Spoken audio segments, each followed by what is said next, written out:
Inter inter inter inter inter inter inter inter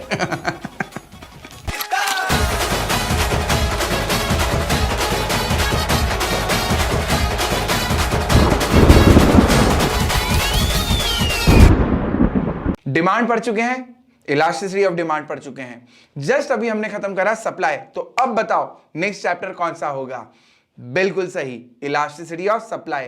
पर जिन लोगों ने डिमांड और इलास्टिसिटी ऑफ डिमांड नहीं अभी तक देखा, पहले जाओ वो वीडियो को देखो, क्योंकि उसी के बेसिस पे हम आज का ये वीडियो कंटिन्यू करने वाले हैं। तो चलिए शुरुआत करते हैं इलास्टिसिटी ऑफ सप्लाई का। तो दोस्तों इलास्टिसिटी ऑफ सप्लाई है क्या? यार हम बहुत बार पढ़ चुके हैं इलास्टिसिटी ऑफ डिमांड में भी कि इलास्टिसिटी का मतलब होता है मेजरमेंट। किसका मेजरमेंट? रिस्पॉन्सिवनेस का। फर्क सिर्फ ये है कि यहां पे रिस्पॉन्सिवनेस किसकी मेजर होगी? क्वांटिटी सप्लाइड की। तो जब क्वांटिटी सप्लाइड चेंज होगा और हम उसको मेजर करेंगे, ये हो जाएगा इलास्टिसिटी ऑफ सप्लाई। अब देखो भाई लोगों, यहां पे जो फॉर्मूला यूज हो रहा है वो एग्जैक्टली सेम है जैसा इलास्टिसिटी ऑफ डिमांड में था। मतलब एक बार रिवाइज करवा देता हूं। न्यूमरेटर यहां पे भी वही है, परसेंटेज चेंज इन क्वांटिटी, और डिनोमिनेटर यहां पे भी वही है बरखुरदार, परसेंटेज चेंज इन प्राइस। तो बेसिक फॉर्मूला सेम है। जो इलैबोरेटेड फॉर्मूला है वो भी बिल्कुल सेम है। मतलब new quantity minus old quantity upon new price minus old price into old price upon old quantity. ये है बेसिक फॉर्मूला। फर्क सिर्फ इतना है कि डिमांड में नेगेटिव साइन लगाई जाती थी। क्यों? इनवर्स रिलेशनशिप की वजह से। पर सप्लाई में तो इनवर्स रिलेशनशिप है ही नहीं, तो यहां पे कोई नेगेटिव साइन लगाने की जरूरत नहीं है। ये पॉइंट हमें ध्यान में रखते हुए चलना है। अब तुम बोलोगे कि सर एक बार कैलकुलेटर पे करके बताओ, कितनी मेहनत कराते हो यार। चलो तुम्हारी रिक्वेस्ट पे मैं कैलकुलेटर लेके आ गया हूं। यहां पे मैंने वो तो 3 बेसिक स्टेप थी वो यहां पे नोट डाउन कर लिए। तो एक बार रिवाइज कर लेते हैं। पहली स्टेप क्या थी? Change in price divided by old price, M plus का खटका, याद आया? Step number 2 change in quantity divided by old quantity, that's it. And step number 3 है दोस्तों divided by MRC is equal to. तो क्योंकि इलास्टिसिटी ऑफ डिमांड में हमने इसकी भरपूर प्रैक्टिस करी थी, तो यहां पे ये स्टेप्स को मैं ज्यादा डिस्कस नहीं कर रहा हूं। तो चलो जल्दी से आ जाओ। जो क्वेश्चन में फिगर दे रखे हैं, प्राइस 10 से 12 और क्वांटिटी 2000 से 2800। इधर देखो एक बार, प्राइस बढ़ रही है तो क्वांटिटी सप्लाइड बढ़ रही है कि नहीं बढ़ रही है? क्योंकि पॉजिटिव रिलेशन होता है सप्लाई में। अब कैलकुलेटर पे पहली step change in price 2 divided by old price 10 और एम प्लस का खटका। एंड दोस्तों चेंज इन क्वांटिटी कितनी है? 800 divided by old quantity 2000। And last step है दोस्तों divided by MRC is equal to. तो आंसर आ गया दोस्तों 2। जी हां, आंसर इतना ही इजी है। सेम प्रोसेस है इलास्टिसिटी ऑफ डिमांड का, बस एक छोटा सा डिफरेंस। जब इलास्टिसिटी ऑफ डिमांड का आंसर मार्क करोगे एंड ऑप्शन में +2 और -2 दोनों ऑप्शन अवेलेबल है, तो आप मार्क करोगे -2। पर जब हम बात कर रहे हैं सप्लाई की, तो इलास्टिसिटी ऑफ सप्लाई में अगर +2 और -2 दोनों दे रखा है, तो आप मार्क करोगे +2। जी हां दोस्तों, बस इतना सा ध्यान रख लो कि डिमांड में इनवर्स रिलेशनशिप होता है। तो अगर हमें ऑप्शन दिया जाए पॉजिटिव और नेगेटिव दोनों, तो नेगेटिव मार्क करना है। अब यार नेगेटिव दिया ही नहीं तो पॉजिटिव ही मार्क करके आओगे ना, वैल्यू थोड़ी चेंज कर दोगे। पर सप्लाई में अगर ऑप्शन मिले दोनों पॉजिटिव और नेगेटिव, तो क्योंकि सप्लाई में पॉजिटिव रिलेशन है, तो क्या मार्क करोगे? पॉजिटिव।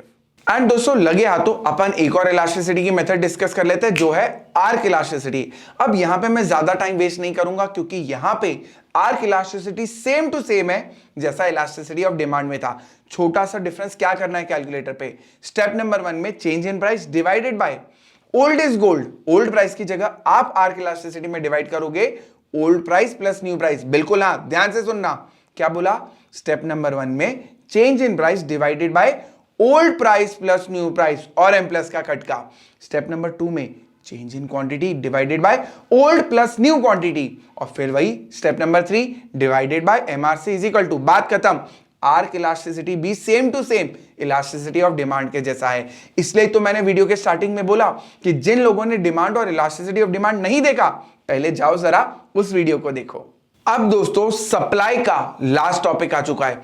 यकीन नहीं मानोगे, सप्लाई इतना ही छोटा है, क्योंकि इसके नेक्स्ट जो टॉपिक है वो है प्राइस डिटर्मिनेशन, जिसको हम अलग से एक वीडियो में करेंगे। तो अभी हम लास्ट टॉपिक जो बात कर रहे हैं वो है interpretation of values of elasticity of supply. तो अलग अलग टाइप की इलास्टिसिटी की वैल्यू होती है।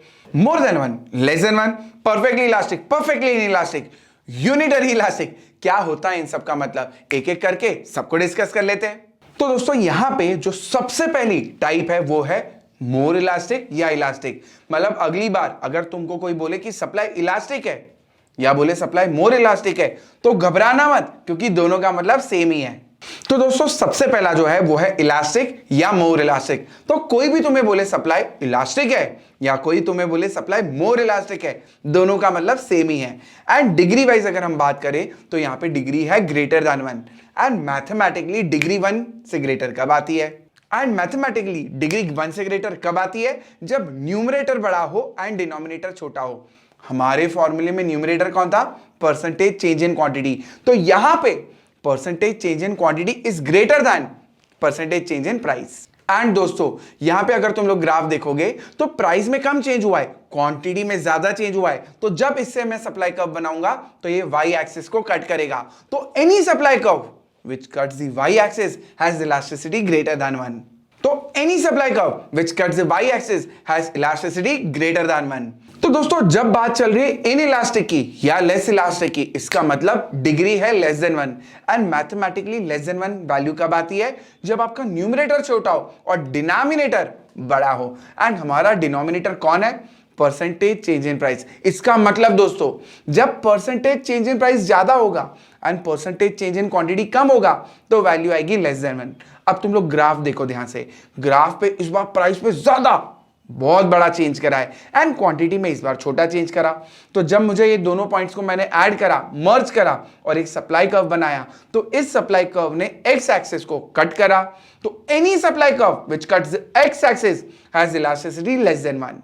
तो नेक्स्ट है दोस्तों यूनिट या यूनिटरी इलास्टिक। बोले तो ES is equal to 1 and यार 1 तो कब आएगा? जब न्यूमरेटर और डिनोमिनेटर दोनों इक्वल होंगे। मतलब इस बार परसेंटेज चेंज इन प्राइस और परसेंटेज चेंज इन क्वांटिटी दोनों आपस में इक्वल होंगे बॉस।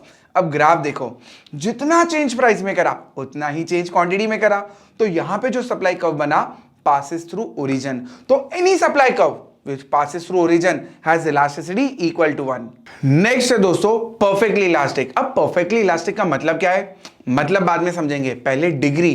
तो डिग्री है इनफाइनाइट नॉट डिफाइंड।